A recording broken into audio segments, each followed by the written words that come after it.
Azərbaycan Həmkarlar İttifaqları Konfederasiyasının nəzarətində olan Kurort Açıq Səhmdar Cəmiyyətinə məxsus müalicə mərkəzləri və sanatoriyaların tibbi ərazi bölmələrini idarə etmə birliyinin balansına veriləcəyi deyilir.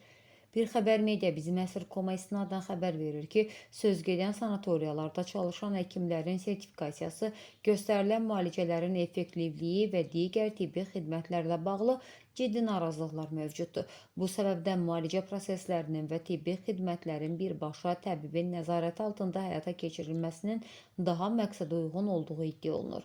Digər məlumatlara əsasən Kurort Açıq Səhmdar Cəmiyyətinin fəaliyyətində aşkar edilən nöqsanlarla bağlı qurumda yoxlamalara başlanılıb. İddialara görə cəmiyyətə məxsus bəzi tibbi mərkəzlər lisensiyasız fəaliyyət göstərib və ya göstərir. Tibbi xidmət göstərən müəssisələrin lisensiyasız fəaliyyəti isə ciddi qanun pozuntusu hesab olunur və bu məsələ xüsusi nəzarətdə saxlanılır. Səsləndirilən iddialarla bağlı qarşı tərəfin də mövqeyini işıqlandırmağa hazırıq.